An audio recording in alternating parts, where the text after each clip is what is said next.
এগৰাকী বড়ো মানুহক আমি বিধানসভাৰ অধ্যক্ষ পাতিলো। বড়ো মানুহক তো ঢেৰ দিব নোৱাৰে, দুজনক দিব পাৰিব খুব বেছি। दिनै जों बर'निनो सासे गोख्रों दैदेनगिरि बा पलिटिकेल लिडार जोंहा मानगोनां बिस्वजित दैमारि सार बिथांखौ पलिटिकेलि माखासे गोबां बाथ्राफोरखौ लानानै ब्लेम खालामनानै बाथ्रा बुंबाय थानाय जोङो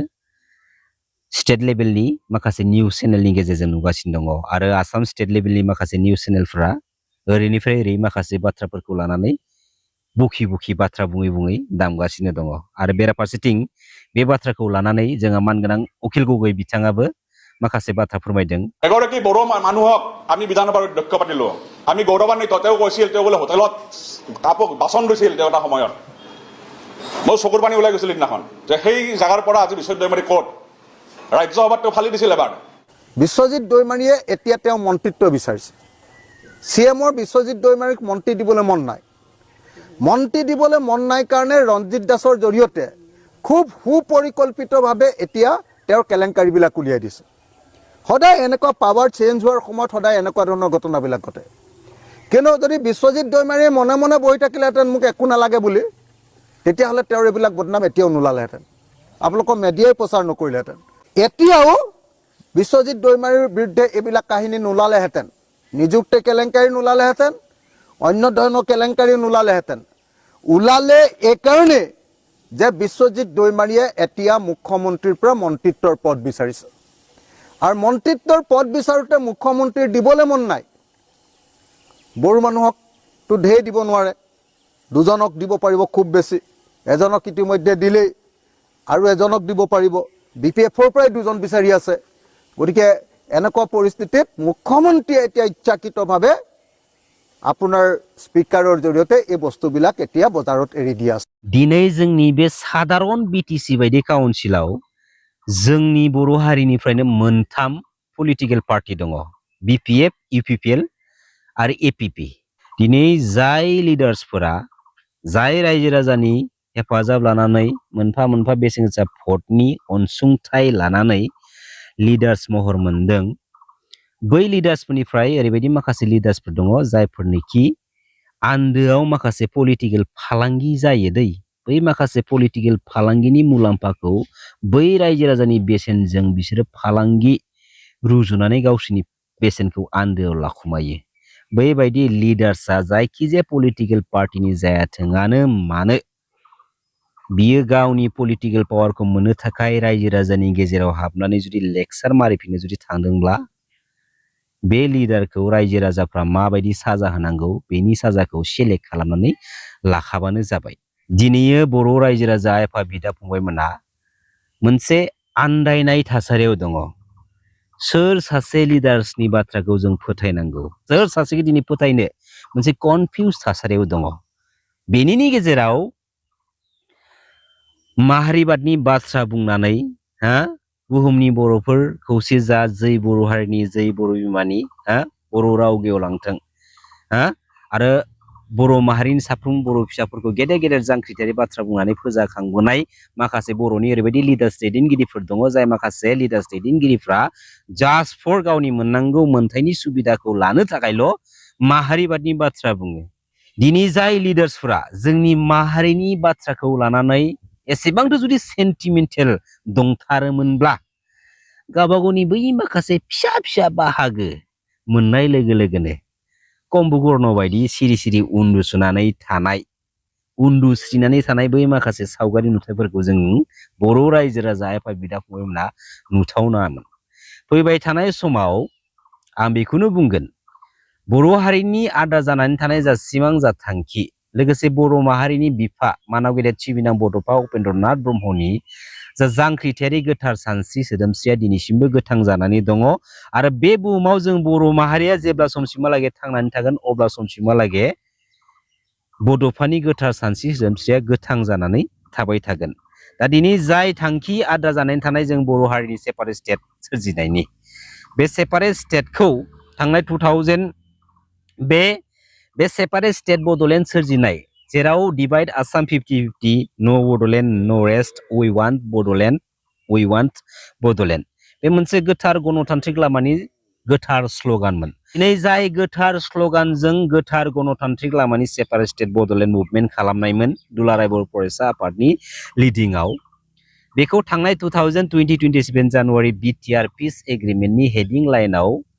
मा लिरनानै लाबोनाय जों नुनो मोनखो जे comprehensive and final solution to their demands while keeping intact the territorial integrity of the state of Assam थारमाने बेखौनो बुजायबाय मानगोनां रायजो राजा आइ आफा बिदा फंबायमोन जे जोंनि बर' हारियाबो बे आसाम स्टेटनि थाखानाय मेप बाउन्डारि जाय सिमाखौ लानानै आसाम स्टेट महर मोनदों बै दाजाखानाय थिनानै दोनखानाय मेप बाउन्डारिफोरखौ एसेबो खहा खालामालासिनो बे आसाम स्टेटआव जोंबो मिलिजुलि गोरोबलायनानै रायजो जानोसै होननाय रायजो जाना थानोसै होननाय बाथ्राया माने बेरखांनाय जों नुनो मोनदों अब्ला जोंनि बे बर' हारिया 34 बोसोर सिगां 35 बोसोर सिगां खावसेया आखायाव आइजें लानानै खावसेया गणतान्त्रिक लामाजों आरो बे सेपारेट स्टेट बड'लेण्डनि आन्दोलन खालामनो थांनायावनो गोबां बर' फिसाफ्रा दिनै जिउ बाउसोमलांबाय गोबां बर' बिमा माहारिफ्रा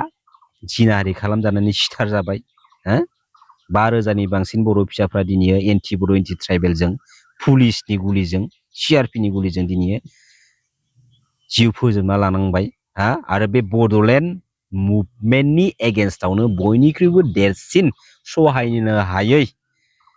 1988 मायथाइनि जा भुमका गें रेप क'क्राझार डिस्ट्रिक्टनि सिङाव थानाय जा भुमका गामिनि 53 जननिबो बांसिन बर' बिमा माहारिफोरखौ आसाम स्टेटनि आसाम पुलिस आरो आसाम पुलिस टास्क फर्सआ नायगार हरनै जिनाहारि खालामनाय 1988 मायथाइनि 25 आरो 27 जानुवारि दाननि गोजां बोथोर समाव जेराव 12 बोसोर 13 बोसोरनि देरफुनाय उन्दै हिन्जावसा गथ'फोरबो दंमोन हरनै जिनाहारि खालामदों बेफोर मानि थाखाय सेपारेट स्टेट बड'लेण्डनि थाखाय दिनैसिमबो एन्टि बर' एन्टि ट्राइबेल हारिनि सुबुंफोरा जोंनि बर' हारि जोंनि ट्राइबेल हारिखौ डिस्ट्रय खालामनो थाखाय नाजागासिनो दङ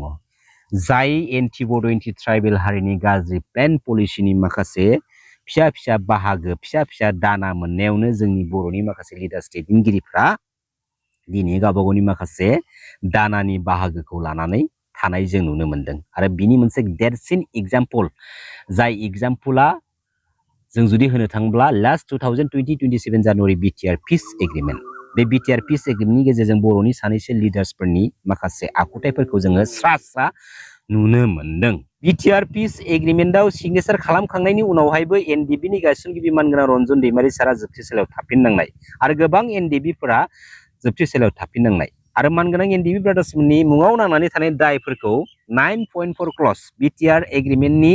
एमअएसनि 9.4 क्लजआव हाइनेस आरो नन हाइनेस मोननै बाहागो खालामनानै लाना फैनायखौ जों दिनै नुनो मोनदों बुहुमाव बेफोरबायदि पिस एग्रिमेन्ट पिस एकर्ड नुफेराखै जाय बिग्रायारि हानजानि जेंना जेथोफोरखौ नांनानै थानाय दायफोरखौ फोजोबस्रांनायनि थांखिजों बिटिआर पिस एग्रिमेन्ट खालामनाय जादोंमोन बे बिग्रायारि हानजाखौनो आरोबाव फिन बै पिस एकर्ड एग्रिमेन्टनि गेजेरजों जोबथेसालियाव सोनानै दोनफिननाय आरो बै माखासे दायफोरजोंनो कानेक्सन खालामनानै जेलाव सोफिननाय बेफोरबायदि एग्रिमेन्टखौ जों बुहुमाव नुफेराखै नाथाय फार्स्ट टाइम जोंनि बर'नि जारिमिनाव थांनाय 2027 जानुवारि बिटिआर पिस एग्रिमेन्टखौ जों नुनो मोनदों जेराव बेराफारसेथिं बे बिटिआर पिस एग्रिमेन्ट खालामखांनायनि उनावहाय दुलाराय बर' फरायसा आफादनि बारग' आफादगिरि मानगोनां प्रमद बर' बिथां आरो बिटिसिनि बारग' CEM मानगोनां प्रमद बर' बिथाङा मा बुंदों नै रन्जन दैमारि साराबो बे बिटिआर पिस एग्रिमेन्टनि गेजेरजों उदां अख्राङाव फैबाय होननानै गावनि माखासे पलिटिकेल बेनिफिट्स लानो नाजानाय एसेबां नंखाय दिनै खनसे खननै थगायनानै गावनि माखासे राजनिति मुलाम्फाखौ मोननो हागोन नों गुबुनखौ थगायनो हादों साननानै नों देरहादों होननानै दासानना लाखा जेसेबांदि नों गुबुनखौ थगायगोन एसेबांदि नों गावखौसो थगायना लाबाय थानाय जागोन आरो एसेबांदि नोङो बेसेबांबा गोथौ हाखराव गोग्लैसोना थानाय सासे सुबुं आरो बेनि फोरमानखौ जोङो फैबाय थानाय खम समनि गेजेराव मोननो थांगासिनो दङ आरो बुहुमनि साफ्रोमबो मानगोनां रायजो राजा आफाद बिदा फंबायमोन बर' हारिनि आद्रा जानानै थानाय जा सिमां थांखि सेपारेट स्टेट बड'लेण्डखौ सोरजिनायनि फैबाय थानाय खम समनि गेजेरावनो बुहुमनि साफ्रोमबो गथ' गथाय बोराय बेन्थ जों गासिबो ज' जाजाय सोमावसारफिननांगौ थैथां बेनो लास्ट खारन सेपारेट स्टेट बड'लेण्डखौ जों सोरजिनानै लानो हायागौ मानि बे आसाम स्टेटआव ना बे एन्टि बर' एन्टि ट्राइबेल हारिनि गाज्रि खैसाराव जोङो दाउसा जुब्राफोर बायदि जानानै थाबाय थानांगोन मानि थाखाय बेराफारसेथिं जोंनि बै लिडार्स दैदेनगिरिफ्राबो खावसे बाहागोआ जोबोद गाज्रि आखुनि जाजोब्बाय जायनि थाखाय जोङो मोनसेल' सलुसन बर' हारिखौ गेरेमसा माहारि महरै दानो थाखाय सेपारेट स्टेट बड'लेण्डनि गोनांथि बे सेपारेट स्टेट बड'लेण्डखौ जोङो सोरजिनांगौनि थाखाय साफ्रोमबो बर' रायजो राजा आफा न'खर न'खर गासिबो गथ' गथाय बोराय बेन्थ' जों ज' जाजाय ओंखारफिननांगौ सिदा बाथ्रा थोंजों बाथ्रा मानगोनां रायजो राजा आफा बिदा फंबायमोन गोजोन्थों खुलुमबाय जै बर' हारिनि जै बर' बिमानि